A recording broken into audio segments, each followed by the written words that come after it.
Champion, wih. Akhirnya Liga Champions kembali lagi teman-teman di akhir di tengah pekan nanti ada total berapa ya berarti ini? 18 laga yang terbagi di 4 hari ya dari hari Selasa sampai dengan hari Jumat. Yang total ada 18 laga Liga Champions. Masih di fase grup. Dan di laga pertama ini ada laga antara Athletic de Bilbao melawan Arsenal dan PSV Eindhoven melawan Union Saint-Gallen dari Belgia ya. Ini akan tayang di Indonesia sekitar pukul jam 12 malam kurang seperempat atau 23.45. Dan yang akan saya bahas di sini langsung saja antara Athletic de Bilbao melawan Arsenal. Ya, Arsenal ini akan bertandang ke San Mamés di laga pertama dengan beberapa masalah kebugaran. Masih banyak pemain yang cedera seperti Saliba, lalu juga Ben White, Bukayo Saka, lalu juga ada Kai Havertz dan Gabjes yang cedera cukup panjang. Dan baru saja kemarin Martin Odegaard ini cedera bahu ya setelah salah jatuh ketika mengalami benturan dengan pemain dari Forest. Dan apakah nantinya Martin Odegaard akan bisa kembali turun karena belum ada keterangan resmi mengenai cedera dari Odegaard dan kemungkinan tidak akan cedera serius. Biasanya cedera bahu ini cedera sekitar seminggu 2 mingguan. Ya balik lagi skuad kedalaman Arsenal ini cukup tebal, cukup tajam. Sehingga kehilangan satu dua pemain ini tidak menjadi masalah bagi Arsenal di musim ini. Ada beberapa pemain yang backup. Jika walaupun nantinya Martin Odegaard akan absen di laga tengah pekan nanti, ini front three ataupun lini tengah Arsenal kemungkinan akan diisi oleh Zubimendi, Mikel Merino dan juga Declan Rice yang which sudah cukup solid. Kita tahu bagaimana Zubimendi bermain di posisi nomor 6 lalu juga Mikel Merino yang kerap mencetak gol bagi Arsenal di second line lalu juga ada Declan Rice yang umpan-umpannya kian berbahaya terutama di skema tendangan pojok ya.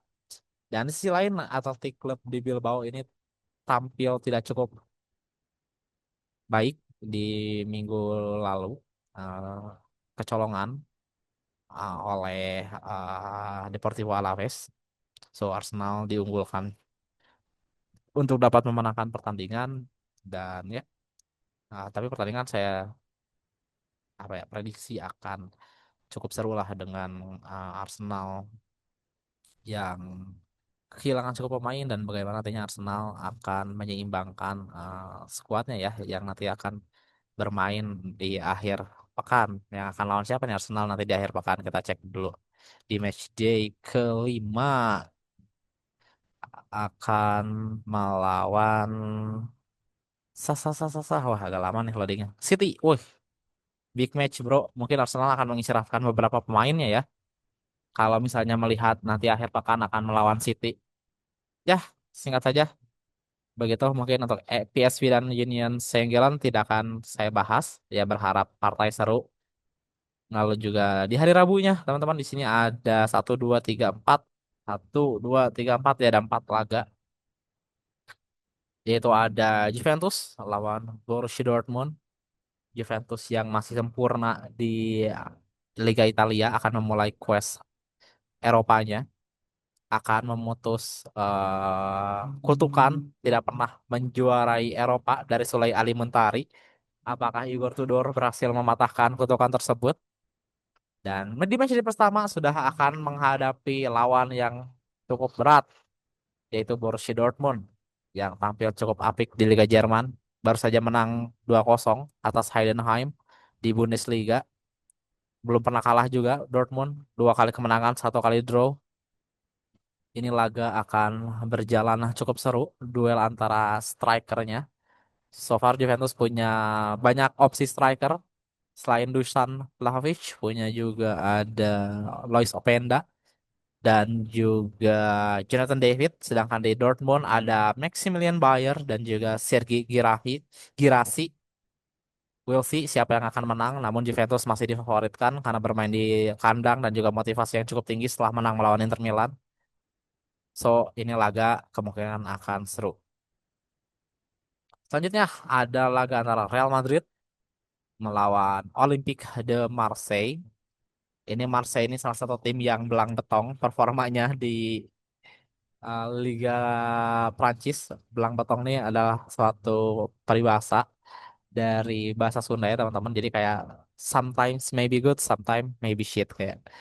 Di match day pertama dia kalah 1-0 lawan Rennes, namun di match day kedua pesta gol lawan Paris FC 5-2. Di laga ketiga kalah lawan Olympique de Lyon 1-0 dan di laga selanjutnya di minggu kemarin menang 4-0 atas Lorient.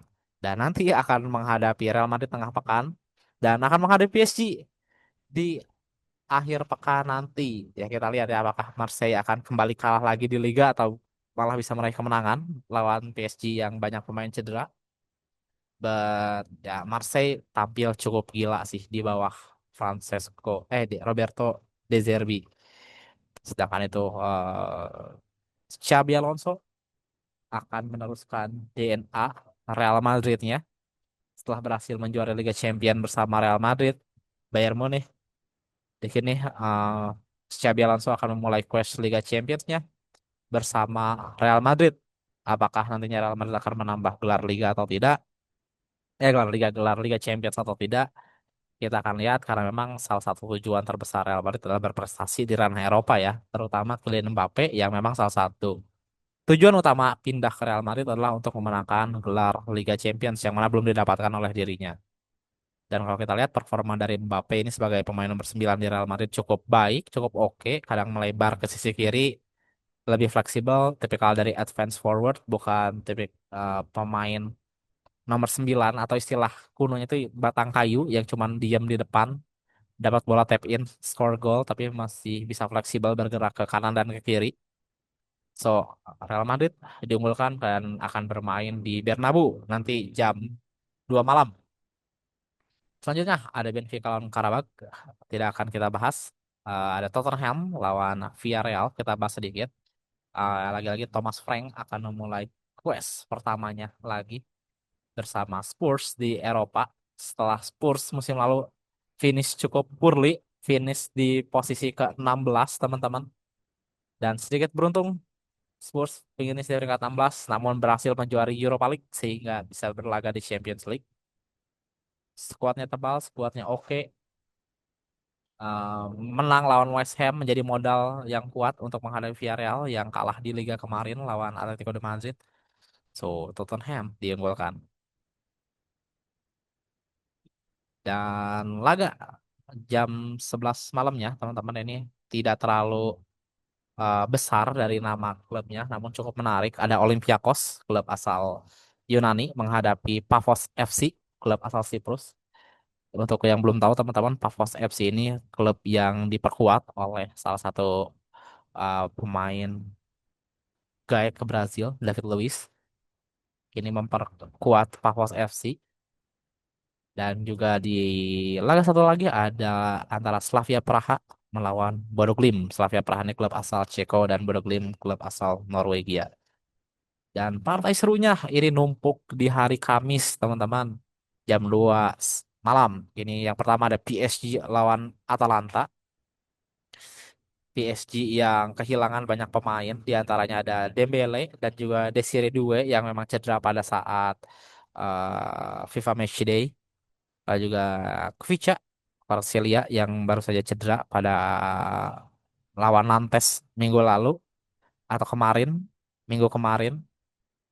Tentunya ini menjadi tantangan bagi PSG meskipun memiliki backup yang cukup oke. Seperti di kiri masih ada Bradley Barcola dan kemungkinan di posisi nomor 9 ada Gonzalo Ramos akan turun dan Kang In Lee kemungkinan akan mengisi posisi yang ditinggalkan oleh Desire Doué. Sedangkan Atalanta ini masih high motivated teman-teman. Baru saja meraih kemenangan perdananya di Serie A melawan Lecce. Tentunya tidak ingin pulang dengan tangan kosong setelah pergi ke Paris. So ini partai kemungkinan akan cukup seru antara PSG dan Atalanta. We'll see siapa yang akan menang. Saya berharap akan ada kejutan, namun ya PSG masih tetap diunggulkan ya. Selanjutnya ada Liverpool menghadapi Atletico de Madrid. sang juara Liga Inggris akan menghadapi saudara, bukan saudara pokoknya, tim lain dari kota Madrid, Atletico Madrid yang memang terkenal memiliki pertahanan yang cukup kokoh, namun pada musim ini belum memiliki start yang cukup baik ya. Ini keuntungan masih dimiliki Spurs dan ya Atletico Madrid menurut saya tidak sekuat di beberapa tahun ke belakang, 5 tahun ke belakang lah let's say. Ini kan karena masih fase rebuilding, banyak pemain baru join ke Atletico Madrid. So, pertandingan pun kemungkinan akan menguntungkan Liverpool meskipun kemungkinan besar Atletico Madrid akan bertahan mati-matian, gila-gilaan, mengandalkan counter, memiliki beberapa pemain yang cepat dan banyak tipikal bertahan. So, partai ini kemungkinan akan bermain cukup alot ya. Dan saya berharap sih seru ya, cuman kalau dilihat dari profil kedua tim dan bagaimana filosofi kedua tim ini bermain, ya kemungkinan perjalanannya permainan ini Liverpool akan menyerang, menguasai jalannya pertandingan dan Atletico Madrid cenderung lebih bersabar dan menunggu kemungkinan dari serangan balik. Dan ini dia partai yang ditunggu-tunggu pada hari Kamis. Ini ada Bayern Munchen melawan Chelsea. Ini partai ulangan dari final UCL 2012 yang akan dimainkan di Allianz Arena dengan skuad baru, so far skuad atau pemain yang bertahan dari final Munich 2012 adalah Manuel Neuer dari Bayern Munich, kemungkinan akan bermain juga, dan Bayern Munich ini tampil cukup solid di Liga Jerman, menyapu bersih 3 laga yang sudah dimainkan teman-teman, dengan skor yang gila-gila. Di matchday pertama menang 6-0 atas Leipzig. Di matchday kedua tipis aja menang 2-3 atas Augsburg, dan di matchday ketiga lagi-lagi menang dengan sangat solid 5-0 atas Hamburger SV. Tentunya ini akan menjadi catatan besar bagi Chelsea, terutama di lini pertahanan setelah melihat bagaimana Chelsea kebobolan 2 gol saat melawan apa sih kemarin nih lawan Brentford. Namun feeling saya di laga melawan Bayern Munich Chelsea akan menggunakan 4 back yang berbeda dengan saat melawan Brentford. Kalau kakak lihat di laga melawan Brentford ini Chelsea menggunakan formasi 4 back yang dimana back kanannya adalah Wesley Fofana, lalu ada Tosin, Chalobah dan juga Yoral Hato sejak menit pertama. Kemungkinan di laga melawan Bayern Munchen ini Rich James akan turun bersama Kukurea di fullback bagi Chelsea, dan opsi untuk pemain tengahnya central backnya kemungkinan besar Tosin dan juga Chalobah akan turun seperti pada saat melawan Brentford nanti. Sedangkan itu di lini serangnya yang akan menghadapi uh, Chelsea ada Harry Kane yang sangat tajam di Bundesliga. Lalu juga sayap baru mereka Luis Diaz di sisi kiri. Lalu juga Michael Olise kadang bisa di posisi 10 atau di posisi kanan. Tapi saya lihat ini lebih ke kanan mainnya Olise ini, dan Sergei Gnabry yang kembali menunjukkan performa terbaiknya lah bisa dibilang setelah dalam beberapa musim kemarin mengalami underperform ya teman-teman. Lalu juga di uh, lini belakang kemungkinan Bayern Munchen akan mengandalkan Dayot Upamecano dan juga Jonathan Tah di posisi central back. Dan di sisi kiri yang menarik Josip Stanisic bergeser posisi yang naturalnya di bagian kanan oleh Vincent Kompany ditaruh di posisi kiri, dan Konrad Laimer main sebagai right back ya, dan Joshua Kimmich bermain sebagai central defensive midfielder bersama pemain mudanya Pavlovic. Chelsea kemungkinan besar Palmer akan turun sejak menit awal dan Estevao mungkin akan bermain debutnya di Champions League. Dan kemungkinan yang akan menemani Estevao dan Palmer adalah Pedro Neto, kemungkinan akan sedikit mengalah bermain di sisi kiri, dan Joao Pedro akan menjadi pemain nomor 9. Dan satu hal yang unik lagi, selain itu ada pemain pinjaman dari Chelsea, Nicholas Jackson. Apakah ia akan turun menghadapi klub parent ya, klub utamanya? atau tidak, we'll see. Tapi kemungkinan posisi nomor 9 ini akan diisi oleh Harry Kane dan kecil kemungkinan Harry Kane akan turun berbarengan dengan Nicholas Jackson. Partai seru, namun saya harus objektif. Bayern Munchen ini sedikit diunggulkan di laga kali ini. Sangat gila di liga domestik, uh, cukup solid lini depannya, lini belakangnya pun keras. So Chelsea memiliki banyak problem terutama di lini belakang. So Bayern Munich sedikit diunggulkan. Lalu laga lainnya ini ada raksasa asal Belanda, Ajax Amsterdam melawan Inter yang baru saja kalah di derby di Italia. Inter butuh untuk bangkit, harus mengalahkan Ajax Amsterdam untuk memperoleh poin. Dan oh ya satu lagi yang ingin saya sampaikan untuk tim-tim besar Eropa, terutama yang memiliki fokus untuk menjadi juara liga, tentunya mereka ingin segera menyapu bersih, mengamankan posisi 8 teratas di Champions League karena mereka langsung otomatis lolos ke 16 besar, tidak harus bermain di playoff terlebih dahulu, tentunya menghemat dua pertandingan dan juga menghemat tenaga bagi tim yang mengincar gelar juara. Dan mereka tidak akan bermain di bulan Februari, langsung bermain di bulan Maret. So, ini tentunya bagi Inter jika ingin fokus di Liga Italia, maka ia harus menyapu bersih laga-laga yang memang seharusnya bisa dimenangkan di Liga Champions, termasuk melawan Ajax yang secara di atas kertas Inter Milan unggul cukup jauh. Di Kamis malamnya teman-teman di sini ada klub De Brugge melawan AS Monaco. Ya tidak akan kita bahas, simpel aja, singkat saja. Monaco diunggulkan, lalu juga ada Copenhagen, klub asal Denmark melawan Leverkusen, klub asal Jerman. Dan hari Jumatnya ini dia yang cukup seru juga nih. Kamis dan Jumat cukup seru ya di laga pukul jam 2 pagi nih seru-seru. Ada kepulangan dari Kevin De Bruyne ke Etihad Stadium. Akan ada Manchester City melawan Napoli. Dua tim biru langit ini akan beradu dari tim yang emang bersaing menjadi juara Liga Inggris dan tim yang bersaing untuk menjadi juara Liga Italia.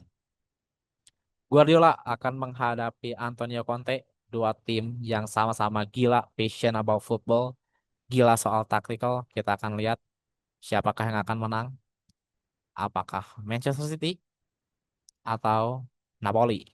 Ini juga menjadi dua antara striker antara Erling Haaland dan juga Rasmus Højlund. Menarik juga untuk dilihat teman-teman. Rasmus Højlund kembali menemukan sentuhannya setelah bermain di laga melawan apa ya kemarin nih lawan Fiorentina. So, bagaimanakah Højlund kembali lagi menginjak tanah Inggris? Apakah ia dapat kembali ke performa terbaiknya atau malah dihantam oleh Erling Haaland dan teman-temannya di Manchester City? Selanjutnya ada Frankfurt lawan Galatasaray. Kita tidak akan bahas di sini Galatasaray dengan Osimhennya, Frankfurt dengan pemain potensialnya. Siapakah nanti pemain dari Frankfurt yang akan dijual seharga 80 juta euro ke tim besar Premier League lainnya? So far belum kelihatan ya pemain dari Frankfurt yang punya potensi untuk dijual mahal seperti Randal Kolomwani waktu itu ke PSG hampir cepet. Lalu juga ada Ekitike yang ke Liverpool dan Omar Marmush dari ini ke Manchester City. Oke, oke, oke, oke, oke, oke, oke. Langsung saja kita loncat teman-teman ke laga antara Sporting Lisbon melawan Kairat Almaty, klub pertama ini asal Kazakhstan yang akan bermain di Liga Champion. Ini langsung menghadapi klub terkuat, salah satu klub kuat di bukan terkuat kita anulir klub kuat di Portugal, Sporting Lisbon. Akan berat bagi Kairat mengawali quest pertamanya. Saya berharap Kairat dapat berbuat banyak, so we'll see. Dan terakhir, laga antara Newcastle United menghadapi Barcelona, teman-teman. Ini Barcelona akan bertandang ke Saint James Park, kandangnya Newcastle United. Barcelona nih masih belum tahu apakah Lamine Yamal bisa kembali bermain. Otomatis akan mengandalkan sayapnya masih Rapinya dan juga Marcus Rashford ya yang akan mengisi kekosongan dari Lamine Yamal yang kalau misalnya nanti masih cedera. Dan so far pemain Barcelona dalam high spirit, dalam high moral setelah unggul jauh, menang besar atas Valencia.